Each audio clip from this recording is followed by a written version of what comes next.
Skip, তারপর email address দিবেন, তারপর একটা পাসওয়ার্ড দিবেন, ধরেন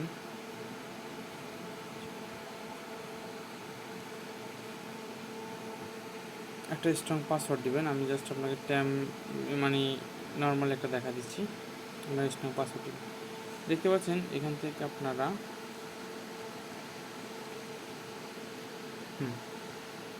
দেখতে পাচ্ছেন আপনাদের এখানে কিন্তু ওয়েবসাইটটা ওপেন হয়ে গেছে। ওয়েবসাইটটা ওপেন হওয়ার পর এখানে আপনারা এরকম অপশান দেখবেন।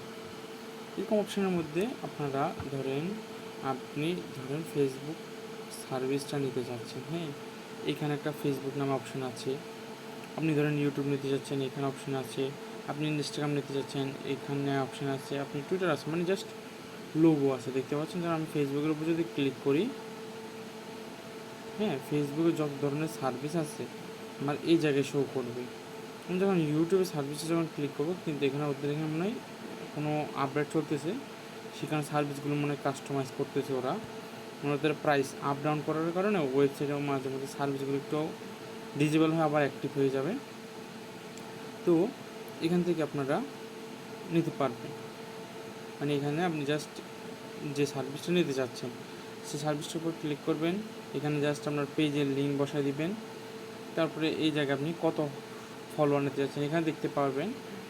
বলতে পারেন ভাই আমি কত ফলোয়ার নিতে পারবো। এখানে দেখতে পাচ্ছেন মিনিমাম 100, ম্যাক্স 20,000। তো এখান থেকে জাস্ট আপনি 100 দিয়ে দিবেন যদি 100 নিতে চান, অথবা 999 নিতে চাইলে 999 দিবেন, সাবমিটে ক্লিক করে দেবেন। যেহেতু আমার এখানে ডলার নাই, তো সর্বপ্রথম আপনারা ডলার অ্যাড করতে হবে, কারণ ওয়েবসাইট অর্ডার করার আগে ডলার অ্যাড করতে হবে। আপনারা এই জাস্ট 3 ডট অপশানটা আছে, এই 3 ডট অপশানের উপর একটা ক্লিক করবেন। ক্লিক করার পরে এখানে আপনারা জাস্ট একটা মোর নামে অপশান আছে, ওই মোডটাতে ক্লিক করবেন। মোডটাতে ক্লিক করার পর আমরা এখান থেকে আপডেট নামে একটা অপশান আছে, আপডেটে ক্লিক করবেন। ক্লিক করে মানে আপনারা এখান থেকে যতগুলো সার্ভিস আপডেট হয়েছে সবগুলো ডিটেলস দেখতে পারবেন, A to Z এখানে দেখতে পাচ্ছেন। তারপরে হচ্ছে যে এখান থেকে আপনারা জাস্ট ডলার অ্যাড করার জন্য এই অ্যাড ফান্ডসে যাবেন। এই অ্যাড ফান্ডসে যাওয়ার পর আপনারা এখান থেকে চাইলে ম্যানুয়াল বিকাশ নগদ নিতে পারেন, আর না হয়তো বাইন্যান্সও নিতে পারেন। হ্যাঁ, তারপরে অটোমেটিকলি নিতে পারেন। আমরা জাস্ট বিডি পেমেন্ট গেটওয়েটাতে গেলাম। যাওয়ার পর আপনার এখানে কত ডলার বা কত সেন্ট ঢুকাতে চাচ্ছেন, এখানে কিন্তু আবার 100 টাকা দিবেন। এখানে কিন্তু 100 টাকা মানে $100।